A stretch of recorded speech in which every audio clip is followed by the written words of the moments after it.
Hello বন্ধুরা, আশা করি সবাই ভালো আছেন। মালয়েশিয়া কুলিং ভিসার ব্যাপারে নতুন একটি তথ্য নিয়ে হাজির হলাম অনেকদিন পর। এতদিনের মধ্যে মালয়েশিয়া কুলিং ভিসার তেমন কোনো তথ্য পাইনি বা প্রচার হবে সেরকম কোনো তথ্য পাইনি, যার কারণে মালয়েশিয়া কুলিং ভিসার কোনো তথ্য দিতে পারিনি। বাংলাদেশের প্রধানমন্ত্রী তারেক রহমান তিনি কিন্তু মালয়েশিয়া গিয়েছিল গতকালকে। তো অনেকেই সংবাদ মাধ্যমে বলছে, মানে সোশ্যাল মিডিয়ায় বলছে যে হয়তো খুব দ্রুতই মালয়েশিয়া কুলিং ভিসা খুলবে, মালয়েশিয়ার মেডিকেল হয়তো খুব দ্রুতই চালু হবে। অনেকেই কবে চালু হবে সেটার ডেটও দিয়ে দিয়েছে অনেকেই।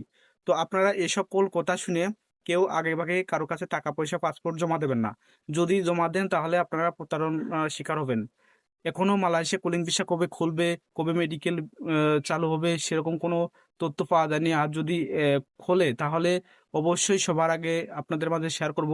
আর সেই সাথে প্রবাসী কল্যাণ মন্ত্রণালয় একটা ওয়েবসাইট আছে, সেখানে আপনারা দেখতে পাবেন মালয়েশিয়া কুলিং ভিসা যদি খোলে। বাংলাদেশের তারেক রহমান তিনি কিন্তু মালয়েশিয়া গিয়েছিল, অনেকেই ভাবতে পারে হয়তো গিয়েছে যেহেতু মালয়েশিয়া কুলিং ভিসা খুলবে।